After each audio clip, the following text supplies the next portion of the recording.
Shake it, baby. Oh yeah, shake it, shake it, shake it.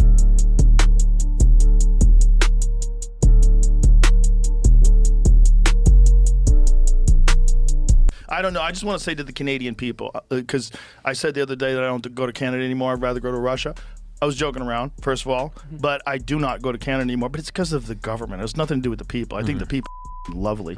They're some of my favorite people of all time. Canadian people, I think, are 20% less douchey than Americans. I would say that. It's like Canada's like America, but 20% less douchebags. Islam, you got two choices. Either you take on Ilia Topuria, which I do think it's a really, really big fight, or I can see Justin Gaethje versus Islam Makhachev, International Fight Week. It just depends on what Islam wants to do here. I do think he's definitely taking into consideration what Khabib and the team are saying, but I think it's going to go one of two ways. Either we take on Ilia Topuria or Islam Makhachev versus Justin Gaethje. I'm calling it right now, International Fight Week. Let's go. Khabib's going to say this. He said it. It is not fair. He's already being claimed. Oh, you're picking on smaller guys. Khabib said, we will not challenge him unless he goes to the number one contender. He's like, yes, and then you deserve. But right now, Islam's already done that. If the company is saying, hey, this is the next guy up, hey, pay me and I'll do my job. Because once you're the champion and you're defending time and time again, hey, it's about that paper. Dude, I am so excited for this fight. Sugar Shane versus Merab 2 is happening, and I don't think people are going to be too happy about it. My life has completely changed over the last year. Last time I fought him, I was 29.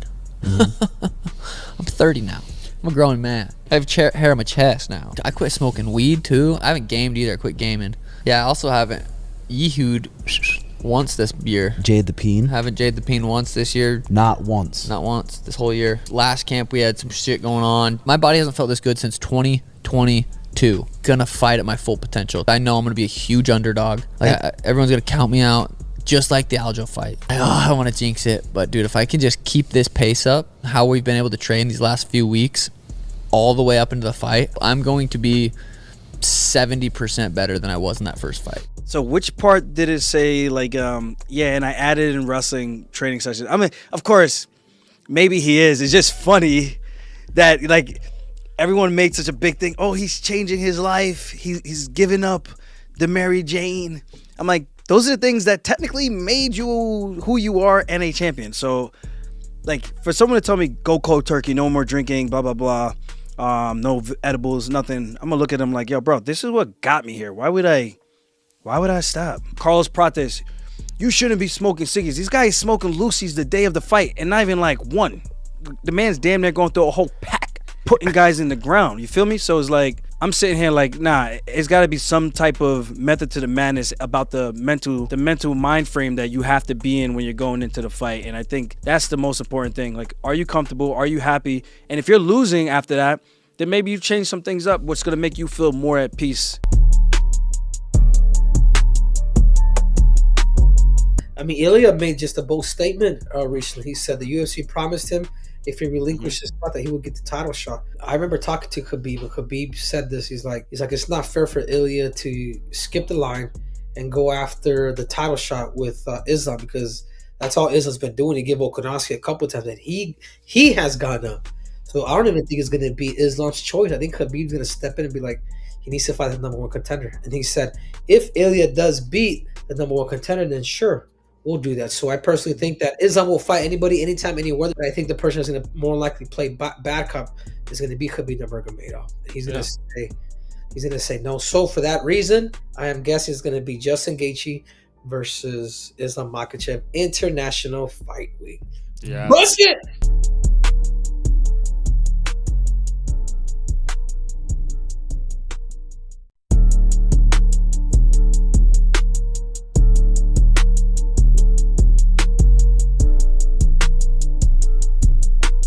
There was a fight that Jon Jones was supposed to do against Vitor Belfort way back in the day. And come fight week, Victor couldn't fight. He was injured. I forgot exactly what it was, but he wasn't able to fight. In comes in Chael Sonnen. Jon Jones absolutely refused to fight Chael Sonnen. Okay? And it was like, it was an easier fight. And I'm going, why the hell wouldn't you fight Chael Sonnen? Because it was a much easier fight. So no, he wouldn't fight. So that fight got changed, and then the next thing you know, Chael Sonnen and Jon Jones becoming the Ultimate Fighter. Then they make that fight between them two, and then Jon Jones crushes Chael, which is what I thought was going to happen the first time anyways.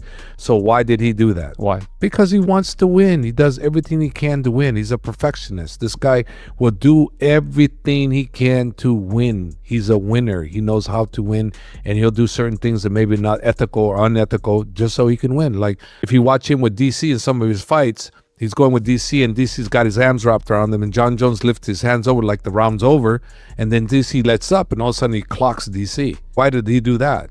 He didn't have to do that. Another one, when DC grabs him, he's picking him up off the air and he's going to throw him.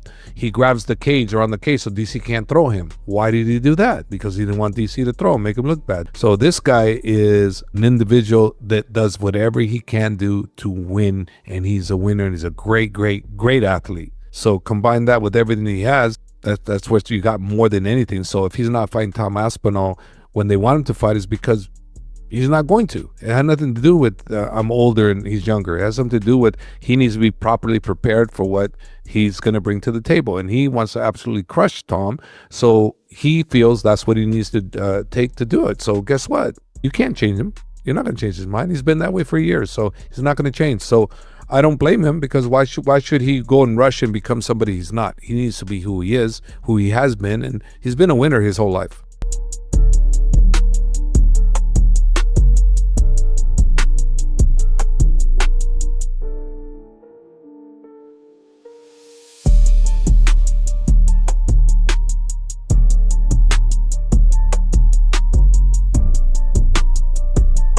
Let me grab your neck like that.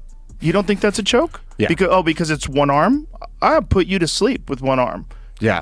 Yeah. You can put someone to sleep. I've watched UFC fighters get put to sleep. Professional fighters get put to sleep with one arm. Professional world champion Sean Brady choked out Leon Edwards for the most part with a one-arm guillotine. And Luke Rockhold got Michael Bisping the same way. One-arm guillotine. Yeah. Bisping Tito Ortiz got somebody with that.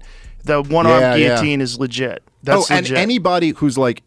If anybody who like knows what they're doing, it was grappling anyone who doesn't know what they're doing, they could all one arm choke you out. Yeah, like, they were saying, oh, he just restrained him. Like, no.